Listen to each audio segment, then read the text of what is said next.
The Battle of Glasgow was fought on October 15, 1864, in and near Glasgow, Missouri as part of Price's Missouri expedition during the American Civil War. Although the battle resulted in a Confederate victory and the capture of significant war material, it had little long-term benefit as Price was ultimately defeated at Westport a week later, bringing his campaign in Missouri to an end. Background: the Battle of Glasgow was a part of Price's Missouri expedition, a raid by Confederates under the command of Major General Sterling Price into Missouri which began on 19 September 1864. Price's primary aims were to recruit men from pro-Confederate areas of northern Missouri, capture the federal arsenal at St. Louis, and seize animals and supplies for Confederate use. He hoped that his raid might relieve the pressure on Confederate forces in Tennessee, Georgia, and Virginia by diverting Union troops to fight him. He also hoped his raid would influence the November presidential election by reducing support for Abraham Lincoln. After sustaining heavy casualties during the Battle of Fort Davidson, Price turned away from St. Louis, and headed towards Jefferson City, the state capital. Nearing his objective, Price concluded that it was too heavily defended,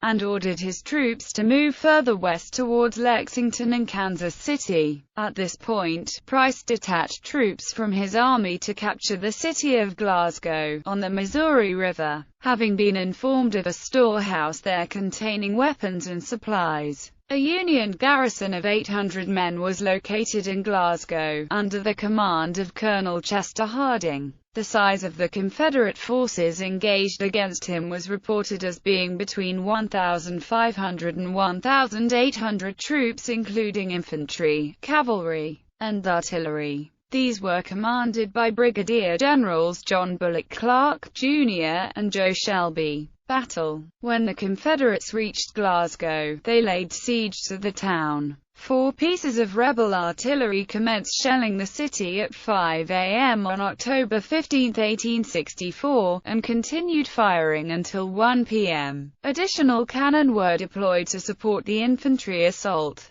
which began at 7 a.m. as rebel soldiers advanced into Glasgow from multiple directions. Hereford Hill, a nearby promontory which the Union soldiers had fortified, was also brought under attack. After fierce resistance, the Federals were compelled to fall back from the town to their breastworks on the hill, but not before blowing up the Glasgow City Hall, which they had been using to store their munitions. The ensuing explosion destroyed a half-block of downtown Glasgow. Once atop the hill, the Union troops formed a line of defense. However, as the Confederates continued their steady advance, Harding became convinced that his forces could not win and accordingly surrendered his command at 1:30 p.m. Upon receipt of generous terms from his foes, the Confederates occupied Glasgow for 3 days, taking 1,200 muskets, 1,200 overcoats, and 150 horses before leaving to rejoin Price's command. A Federal steamboat captured at the Glasgow wharf was burned.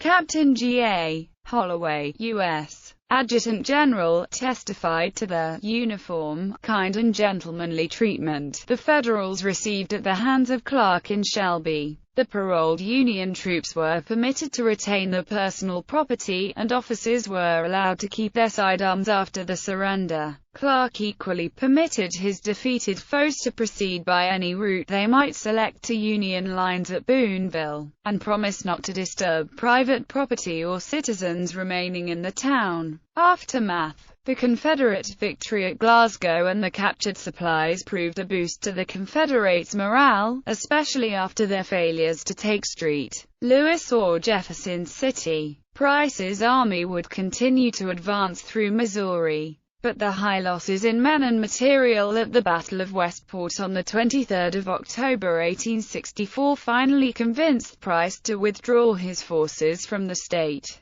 During the retreat, Price's men were attacked repeatedly by Union troops as they made their way through eastern Kansas and southwestern Missouri into Arkansas. Price had not been able to gain enough recruits to replace his losses. and the large number of troops deployed against him in Missouri had solidified the already formidable Union hold over that state. Hence, Price's raid would ultimately be described as being barren of results. Although a bright spot in an otherwise rather dismal campaign, the Battle of Glasgow is considered to have been at best a token victory, though it did provide Price's forces with much-needed supplies.